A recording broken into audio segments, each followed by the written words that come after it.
I have been working with computers for several years now. And over that time, I have seen some very interesting problems. I've seen case fans that cause power supplies to fail. I've seen CPU cooling systems suddenly miraculously start not cooling the system as well as they used to, even though the only thing that you've changed is the location of the system. Hard drives that require power specifications that you don't quite think would be required. Laptops that will suddenly start running at 90 degrees, even though the cooling system seems to work just fine.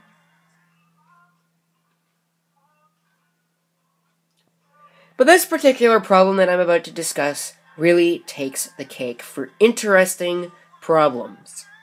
Excuse me. This is a 750 gigabyte Western Digital Caviar Black 2.5-inch serial ATA hard drive. Not all that old. It's also recertified, which means that it is a warranty replacement.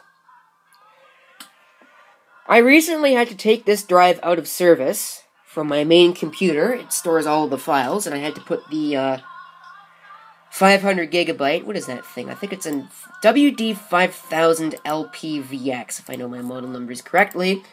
It is exactly what it is, 5000 LPVX, 500 gigabyte Caviar Blue drive, because this drive developed a couple of bad sectors.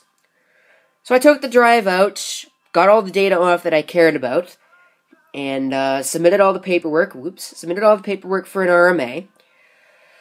Found a box suitable for sending the drive back, and an ESD bag for the drive. Got it all prepared, got the shipping label prepared, was about ready to send that off, or tape it up, send it off. I realized I forgot to erase the drive, so I took the drive out of that box, put it into ye old bomb pack over there, and first I tried DBAN, and that naturally failed. But I didn't decide to stop there. No, I decided I'll just run HDAT2 and I'll zero out the drive and I'll see what happens. Well, I let it run overnight. This was this weekend, actually, so it's been a couple days. And it wiped the drive and had no problems doing it. And it also managed to fix those 3 bad sectors. Okay, that's an interesting behavior. So I did a detect run, and let that run overnight the next day, or let that run throughout the day the next day, and it found one more bad sector, in a completely different location. So I'm like, what the hell? Ran a detect and fix, fixed that, and that is about where we stand right now. I'm going to run another detect and fix run, because I don't have anything to do tonight. So I'm going to have to get all this ready. I'm going to remove this. I was charging this up. And set this up and get this ready to go with that drive. I'll tell you what, I'm getting real tired of replacing the hard drive in my main computer every time it fails, so hopefully what happens is this drive is dead, and I send it back, and the drive that I get back works perfectly, or the drive is perfectly functional, and I can just put it back into that system. But I'm not going to keep my hopes up. Just got to do this one by one, remove these cables one by one, and then we can get ready to replace all this stuff. Let's tear this apart for the 8th time. One other thing worth noting, and this is also very interesting, I'm not sure why this is a problem, but it is. In order for HDAT2 to function properly, and not run in programmed input-output mode, or PIO, which slows down the performance drastically, I have to disable AHCI mode, or as, for whatever reason, I'm not sure why HP did this, they call it SATA native support. It was a lot more words. They could have just said AHCI, and it would have been much better. And they could have just explained it right there. But anyways, I had to disable that and put it into IDE mode in order for it to function properly. I'm not sure if that's a limitation of HDAT2, if that's a limitation of this compact, or if that's a limitation of this drive, and it only serves to prove that the drive is indeed bad. Wow, this BIOS is such a piece of crap. Look at how slow that is. That's ridiculous.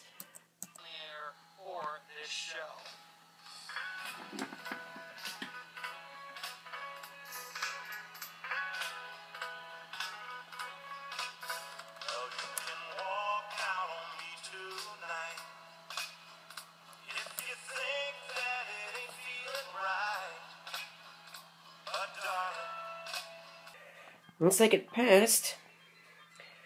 So I'm just going to put my data back on it and put it back into service because I'm... Alright, the data is cloned, system is shut down, and we are ready to do the swap. I also forgot to mention, this thing is going to need one more repair in the form of this. Be careful with it so I don't rusticate it any further. This is the Ultra Bay removal switch, removal slider. That's all it is. There's nothing much to it. And it's a really crappy design. I had to give major points off to Lenovo on that one because the old design was much better.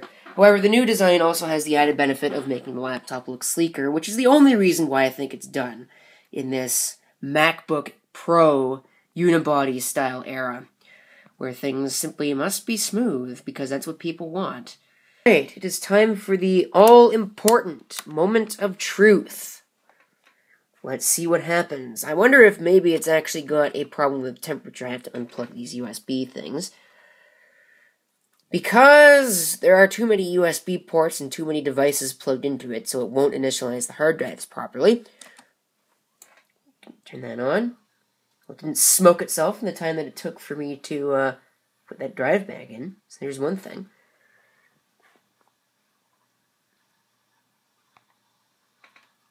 Okay, so we can plug these back in. You can see it freezes that thing.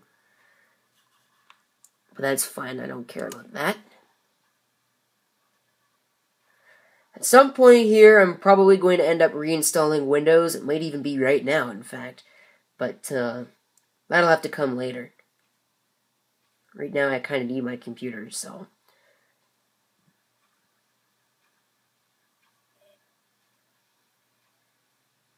Let me enter my password here. Okay. This cough is still not gone.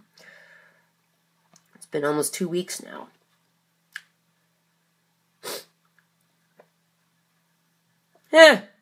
Forgot to unplug that drive, but now it's freaking out because it's got nothing in it.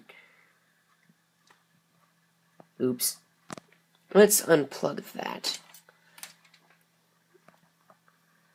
Okay, Windows has created a temporary paging file.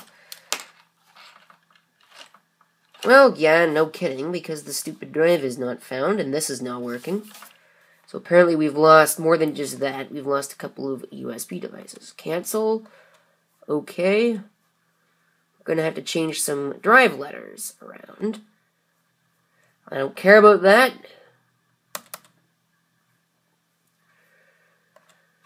Disk management. The drive should be there. It shouldn't be broken. Yeah, it's there. Let's see files. So we're going to go ahead and change that drive letter because it's not supposed to be F. It's supposed to be E. Change that to E. Don't care. It will be E and you will like it.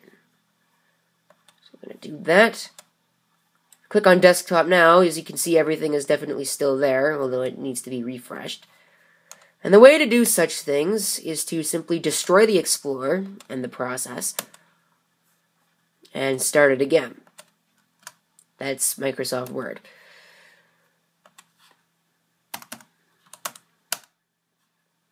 And simple. Easy, easy, easy. Couldn't be any easier. So, well, that's good. The drive is intact. I'm going to check the smart data. Well, I can't imagine that's going to tell me anything too radically different. There we go. So you can see the drive is good. I've got nothing that is under the warning sort of thing. It's something that sort of freaks me out, but nothing really here. That read error rate is kind of high for a Western Digital, but that's fine. There's not really much I can do about that. Those read errors are probably a result of bad sectors anyways. So, there you go. That's pretty much it. I'm now going to have to piece this video together, and I'll catch you on the flip side. One last little note to make is that there are a lot of things in here that need to be edited. These are things that need to be edited. These all need to be edited, and then we've got all these folders worth of videos that all need to be pieced together into their own videos as well. So this is going to take me a while. There's going to be a lot of stuff coming up in the near future. This video is going to be one of them.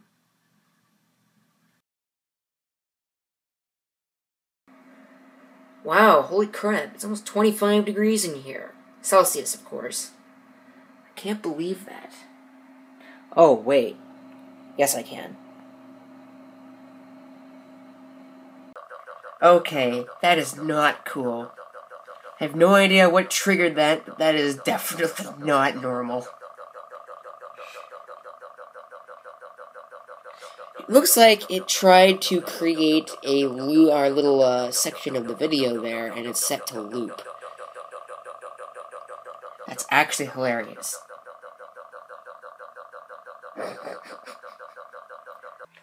Today, we have got an interesting video. The tunes are being provided by Corvette Fan.